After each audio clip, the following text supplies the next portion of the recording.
कहां नदी में मिले हैं कोरोना से हुई मौतों के बाद नदी में उतराते हुए शव, और कहां पंचायत चुनाव के बाद पाकिस्तान परस्ती के गाने बजे हैं, दिखाएंगे। नमस्कार, मैं हूं कुमार अभिषेक, आप देख रहे हैं यूपी तक। हम हाजिर हैं अपना न्यूज शो आज का यूपी लेकर।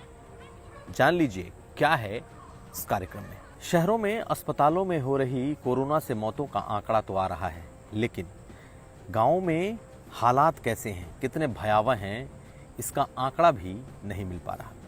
लेकिन हम आपको कुछ ऐसी तस्वीरें दिखा रहे हैं जिससे आप ये जान पाएंगे कि गांवों के हालात कैसे हैं, छोटे शहरों के हालात कैसे हैं। दरअसल आज हमीरपुर में जमुना नदी की धारा में लगभग दर्जन भर शवों के उतराते हुए पाए जाने पर हड़कंप मच गया। ये शव जमुना की धारा में बीचों बीच तैर रहे थे। हड़कंप ऐसा मचा कि पूरे प्रशासन को पहुंचना पड़ा।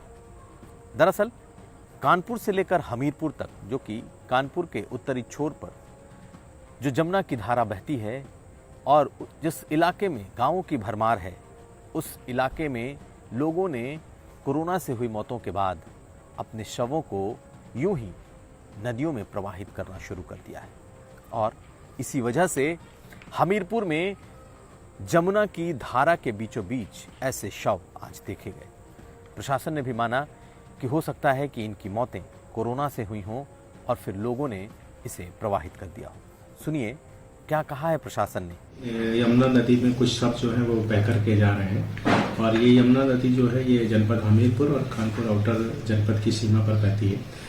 इस पर प्रभारी निरीक्षक को मौके पर भेजा गया, तो प्रभारी निरीक्षक के द्वारा भी देखा गया कि जनपद कानपुर आउटर की तरफ से ट्रैक्टर में 2 शवों को ला करके उनका अंतिम संस्कार भी जल प्रवाह करके किया गया है। और जो अन्य शव जो पहले से बह रहे थे उनके शवों की स्थिति और उनके पे उपस्थित कफन आदि से ऐसा प्रतीत होता है कि इन शवों को जो है जल प्रवाह करके अंतिम संस्कार किया गया है। एक शव जो है वो अर्जली अवस्था में है और वो कानपुर देहात की तरफ जो यमुना का तट है उस तरफ पड़ा हुआ है।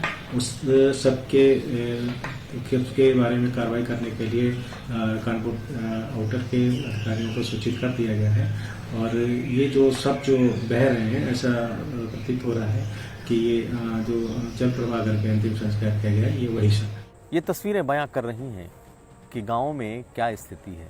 वहाँ तक शायद प्रशासन की पहुँच अभी तक नहीं है और लोग जाने अनजाने डर से, अफवाह से अपने परिजनों को यूं ही दाह संस्कार के बजाय नदियों में प्रवाहित कर रहे हैं।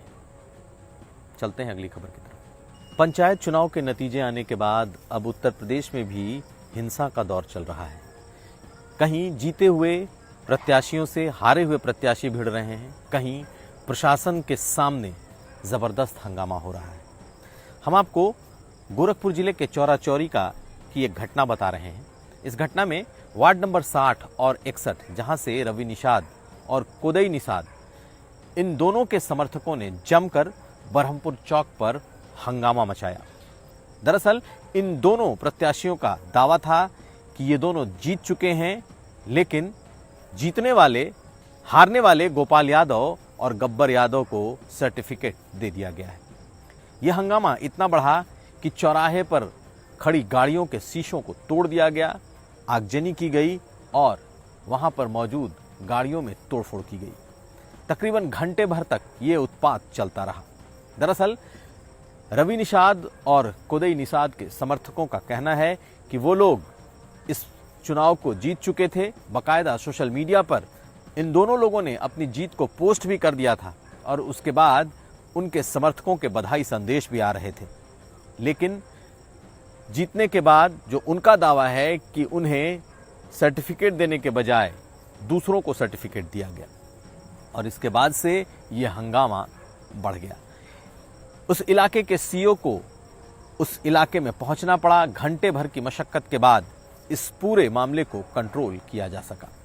यानी कि गोरखपुर में भी पंचायत चुनाव के बाद का उत्पात रुक नहीं रहा। और सिर्फ गोरखपुर नहीं, उत्तर प्रदेश के कई जिलों से पंचायत चुनाव के बाद की हिंसा की खबरें सामने आई हैं।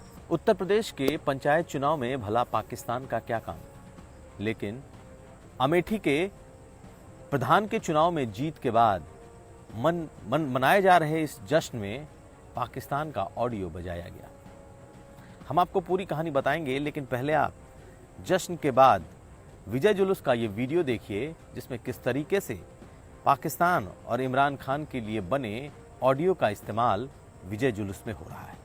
दरअसल जीता हुआ प्रधान, उसका नाम भी इमरान खान है, और जीत के बाद उसने जो ये गीत बजाए हैं, जश्न के जो गाने बजाए हैं, ये दरअसल पाकिस्तान और पाकिस्तान के प्रधानमंत्री इमरान खान का जो पॉलिटिकल कैंपेन है उस वक्त बनाया गया ये गीत है। जैसे ही ये सामने आया, लोगों में गुस्सा बढ़ गया।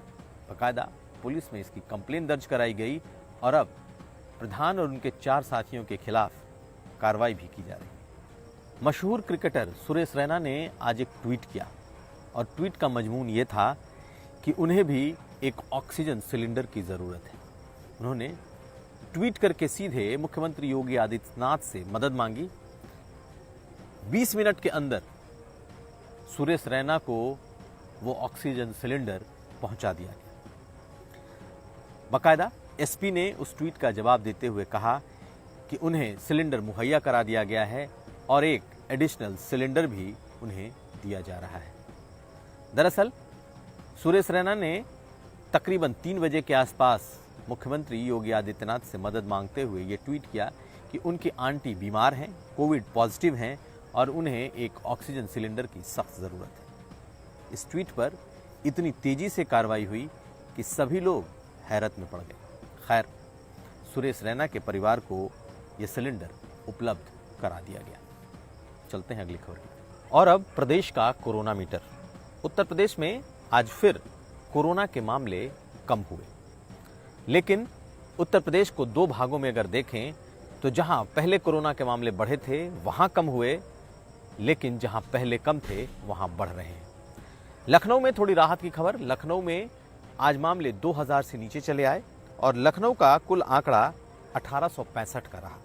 वहीं वाराणसी भी 1000 से नीचे उतर आया और वहां आज 796 मामले आए। प्रयागराज, जो कभी 1500 से 2000 आ रहा था, वहां 517 मामले आए और साथ साथ कानपुर में भी जो 2000 के आसपास मामले आ रहे थे, वहां भी घटकर 782 मामले आए। लेकिन कई ऐसे इलाके हैं जहां पर कुछ 100 मामले आ रहे थे और अब वो 1000 तक पहुंच गए। मसलन अब नोएडा में मामले बढ़ने लगे हैं। नोएडा में आज 1227 मामले आए, मेरठ में 1167 मामले आए, मुरादाबाद में 1303 मामले आए। यानी कि पश्चिमी उत्तर प्रदेश में संक्रमण तेजी से बढ़ रहा है। हालांकि उत्तर प्रदेश का कुल आंकड़ा थोड़ा जरूर घटा है, लेकिन अलग अलग इलाकों में इसके अलग अलग संक्रमण दर देखे जा रहे हैं। उत्तर प्रदेश में आज कुल आंकड़ा 26,780 रहा, लेकिन सबसे ज्यादा चिंता की बात यहां हो रही मौतें हैं और वो 353 तक पहुंच चुकी हैं। अपना बहुत ख्याल रखिए। तो ये था आज का यूपी। हम फिर हाजिर होंगे, तब तक आप देखते रहिए यूपी तक।